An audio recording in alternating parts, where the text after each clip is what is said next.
First हमने classification की थी, classification on the basis of renewability, these are renewable and non renewable. Next हमारी classification है classification based on origin. Origin मैंने आपको बताया था ना, उत्पत्ति, कहाँ पर वो पैदा होते हैं। दीज आर कौन से हैं ये, बायोटिक एंड अबायोटिक रिसोर्सेज। सबसे पहले हम देखेंगे resources which are obtained from biosphere are and have life are known as biotic resources। जो बायोस्फीयर से मतलब में पाए जाते हैं और लिविंग ऑर्गन्स ज़्यादातर होते हैं, लिविंग होते हैं, लाइफ होती है उनकी, ये have life are known as biotic resources. Example birds, animal, fish, forest are biotic resources. The biotic resources provide a variety of useful products.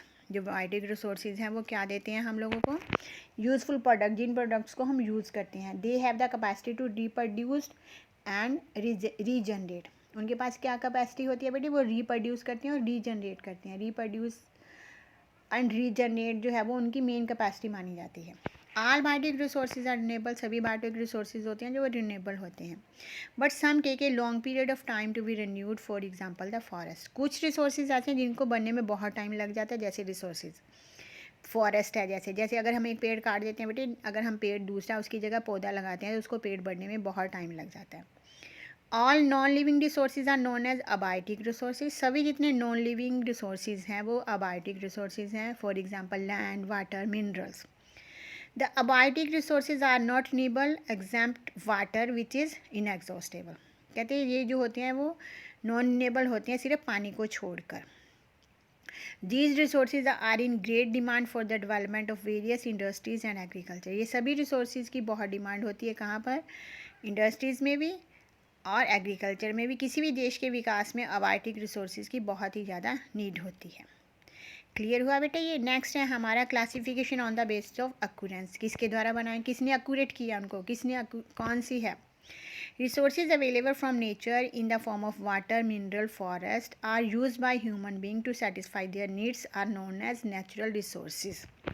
सभी resources जो कि हमारी धरती पर अवेलेबल हैं, कौन से हो गए, जैसे वाटर, मिनरल्स, फॉरेस्ट, जो कि एक ह्यूमन बीइंग के द्वारा अपनी नीड्स को सेटिस्फाई करने के लिए यूज़ किए जाते हैं, they known as natural resources. Natural resources कौन से हो गए, जो फ्री गिफ्ट ऑफ नेचर हैं, जो हमें नेचर से मिले हैं।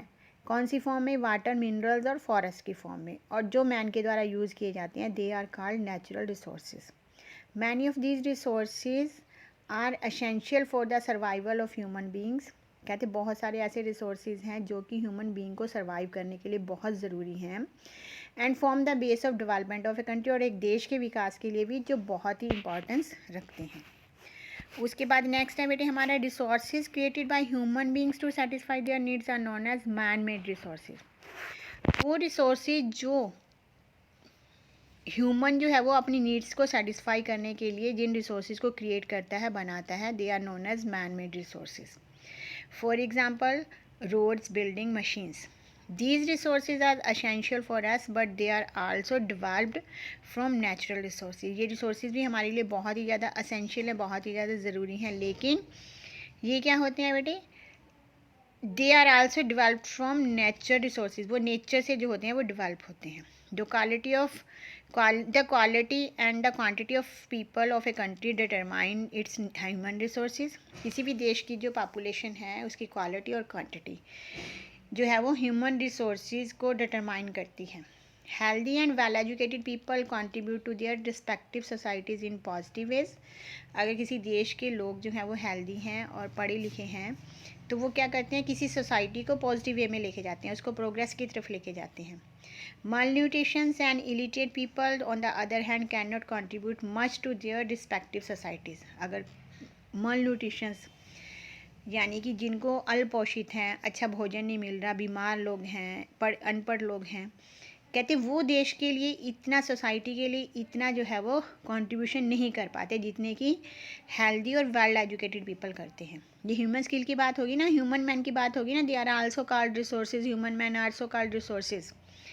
Human resources are well developed in Japan as people are skilled and technological developed. कहते हैं ह्यूमन रिसोर्सेज जो है वो जापान में बहुत ही ज़्यादा डेवलप्ड हैं, टेक्नोलॉजी स्किल बहुत ही ज़्यादा डेवलप है वहाँ पर। African nations in spite of being rich in resources, कहते हैं अफ्रीका में रिसोर्सेज बहुत ज़्यादा हैं are less develop as most of the people are unskilled and illiterate. कहते वो लेस डेवलप्ड है क्योंकि वहाँ के लोग जो हैं वो इतने पढ़े लिखे नहीं हैं और इतने स्किल्ड नहीं हैं। तो यहाँ पर ह्यूमन के एज ए रिसोर्स की बात करें तो जापान में देखो इतने रिसोर्सेज ना होकर भी वहाँ कितनी प्रोग्रेस है, कितनी डेवलप कंट्री मानी जाती है। और साउथ अफ्रीका में इतने रिसोर्सेज होने के बावजूद भी वहाँ के ह्यूमन रिसोर्सेज अच्छे नहीं हैं, तो वो जो है वो इतनी ज़्यादा डेवलप कंट्री नहीं मानी जाती। ये हुआ ना, ह्यूमन जो है वो एज ए रिसोर्सेज कैसे माना जाता है, ये उस चीज़ से रिलेटेड आता है, ये क्वेश्चन आ जाता है, ये वाला पैराग्राफ उसका आंसर आता है। नेक्स्ट क्लासिफिकेशन हम नेक्स्ट वीडियो में करेंगे।